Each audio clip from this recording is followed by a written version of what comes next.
The long-awaited episode of Renegade Immortal finally unfolds the dark and chaotic journey of Wang Lin within the ancient demon city. A place where strength, deception, and survival intertwine into one cruel melody of power. After his intense battle against the left-wing demon general Mo Lihai, Wang Lin's victory was more than just a triumph of fists. It was a war of wills, a clash between divine determination and demonic corruption. By shattering the 10 collapsed fists through the method of demonic possession, Wang Lin not only conquered his opponent, but also opened a dangerous rift within his own soul. The demonic key that had seeped into his meridians lay dormant for days, waiting for a moment of weakness to erupt. And that moment finally arrived.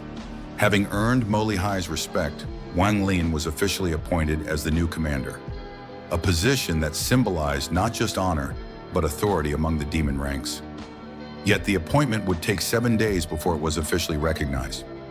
During this short respite, Wang Lin, accompanied by his loyal followers, 13 and Hu Pao, decided to explore the ancient demon city, a land of endless chaos and strange allure. The streets pulsed with dark energy, the air heavy with demonic miasma. Buildings stood tall like beasts of stone, and from every shadow came whispers of blood and ambition. Amid this oppressive atmosphere, Wang Lin sought a brief moment of calm, a rare indulgence in a world that allowed no peace. They arrived at a famous tavern known throughout the demon spirit land for its intoxicating wines brewed from demon fruit and beast blood. The place was noisy and filled with strange creatures, some half-human, some pure demon, all lost in laughter, drunkenness, and the illusion of pleasure. Wang Lin sat down quietly, his sharp eyes scanning the room. To others, he seemed calm, even cold, but deep within his body a storm was brewing. As he raised his cup and took a slow sip, the bitter sweetness of the wine mixed with the faintest trace of demonic energy. In that instant, something inside him trembled.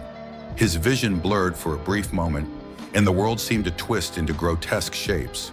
The demonic thoughts that he had long suppressed began to resurface. Whispers of slaughter, illusions of blood, and visions of the countless souls he had destroyed in his journey. The power of the demonic possession he once used against Mo Lihai had not fully dissipated. It was now corrupting his heart, whispering temptations of madness and violence. Wang Lin's consciousness wavered between clarity and delirium. He struggled to maintain his composure, his immortal sense locking down the madness surging through his meridians. The veins on his forehead pulsed as the demonic energy surged wildly, threatening to devour his spiritual core. Hu Pao and 13 noticed their master's pain immediately, exchanging tense glances. They could feel the spiritual turbulence emanating from Wang Lin, a sign that he was in danger, not from an external enemy, but from within himself. And it was precisely at this most vulnerable moment that danger struck. Sima Yan, the former commander of the Black Armor Camp, entered the tavern with 6 of his trusted subordinates. The sound of his boots echoed like a hammer striking iron. His face was cold, his eyes filled with hatred and humiliation. Wang Lin's victory over Mo Lihai had cost him his position, his pride, and the authority he once wielded over thousands of demon soldiers. Now demoted to deputy commander, Sima Yan could not accept such disgrace. To him, Wang Lin was an outsider, a human cultivator daring to step into the ranks of demon generals. Such a man in Sima Yan's eyes did not deserve to live. The moment Sima Yan's group appeared, the atmosphere in the tavern changed. The demons drinking nearby froze in terror, quickly paying their bills and fleeing into the streets. Only Wang Lin, 13 and Hu Pao remained, sitting silently as the last echoes of footsteps faded. The air was heavy, charged with killing intent. Sima Yan looked toward Wang Lin's table and sneered. To him, Wang Lin's aura was concealed by the haze of demonic energy, and he failed to recognize the man before him as his new superior. Instead, he saw what appeared to be an ordinary cultivator and his followers, weak, insignificant, and an easy target. He laughed coldly and picked up a massive wine jar. Without a word, he hurled it across the room. The jar shattered beside Wang Lin, wine splattering across the floor. Hu Pao's face darkened, and 13 clenched his fists, their killing intent rising. But Wang Lin remained motionless, eyes closed, his consciousness locked in an inner struggle to suppress the rampaging demonic chi. Sima Yan sneered again and threw a second jar, this one directly toward Wang Lin's face. The explosion of shattered pottery filled the tavern, but still Wang Lin did not move. It was this apparent weakness that ignited Sima Yan's murderous intent. He stepped forward, demonic energy swirling around him like black fire, and struck out with a palm that could tear through stone. 13 and Hu Pao moved at once, their bodies blurred like shadows, intercepting the attack with desperate courage. The impact sent them both flying backward, blood splattering across the wooden floor. But they did not stop. Despite their injuries, they roared like beasts, launching themselves again at Sima Yan's men. Steel clashed against claws, and the tavern erupted into chaos. Tables shattered, blood splashed against the walls, and the smell of death filled the air. 13 and Hu Pao fought like cornered tigers, their eyes burning with loyalty and fury. They knew they were no match for Sima Yan, a seasoned commander whose cultivation far surpassed their own. But their only thought was to protect Wang Lin. Even when their bodies were broken, even when their bones cracked under the pressure of demonic energy, they refused to take a single step back. Sima Yan watched them struggle and laughed cruelly. With a casual wave of his hand, he sent both men crashing to the ground once more, their bodies trembling, blood pooling beneath them. He then turned his palm toward Wang Lin, ready to deliver the killing blow. But at that very moment, Wang Lin's eyes snapped open. A deep, terrifying calm filled the room. The demonic energy that had once raged within him now flowed under his control. Cold, precise, and deadly. The faint red glow in his pupils faded into the serene darkness of his true cultivation. Sima Yan froze mid-strike, a sudden sense of dread crawling up his spine. Before his attack could land, Wang Lin's right hand lifted slightly. The motion was slow, almost lazy, but it carried a power that defied comprehension. The air trembled, and an invisible force surged outward. Sima Yan's palm collided with it and was instantly repelled, sending shockwaves across the tavern.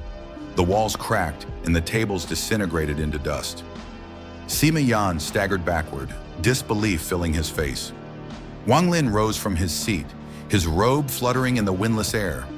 The demonic aura that had once plagued him was gone, refined and devoured by his own cultivation. He gazed coldly at Sima Yan, a faint trace of killing intent flickering in his eyes. But Wang Lin did not strike back. He merely turned and said faintly, "Let's go." Hu Pao and 13, though heavily injured, struggled to their feet and followed behind. Their loyalty had been proven in blood, their faith in their master unshaken. As they left, silence filled the tavern. The onlookers, hidden in the shadows, whispered among themselves. The story of that night would soon spread across the ancient demon city. The tale of a mysterious commander who subdued demonic madness and crushed his enemies without lifting a finger. Soon after, Mo Lihai sent an envoy to escort Wang Lin to the Black Armor camp, his new domain as commander. The journey there was long and foreboding, but Wang Lin's eyes were calm. He understood that the position he had earned through battle would not come without bloodshed. The Black Armor camp was infamous for its brutality, where only strength commanded respect. And if Wang Lin wished to establish his rule, he would need to make a display that none could forget, a massacre that would shake the heavens and demons alike. The winds of the demon spirit land howled across the plains as Wang Lin's silhouette disappeared into the distance, heading toward his next battlefield. The path ahead was soaked in blood, but to him such darkness was nothing new. He had walked through the abyss before, and once more he would rise from it stronger than ever. The ancient demons whispered his name, the heavens trembled at his aura. The tale of Wang Lin, the Renegade Immortal, was far from over. It had only just begun.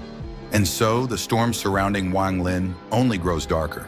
From the chaos of demonic possession to the bloody loyalty of his followers, every step he takes in the ancient demon city carves his legend deeper into the hearts of both mortals and demons. The Black Armor camp awaits, a place where cruelty reigns and only the ruthless survive. What kind of slaughter will Wang Lin unleash to establish his dominance? How many more will fall before the rise of the true demon commander? If you're eager to witness Wang Lin's next move and the start of his terrifying reign, Don't forget to subscribe, like, and share this video. Leave a comment below. Do you think Wang Lin will suppress his demonic nature, or will he embrace it to climb even higher? Thank you for watching, and as always, stay tuned for more Renegade Immortal updates. The next chapter of Wang Lin's journey is about to begin, and this time, the entire demon realm will tremble.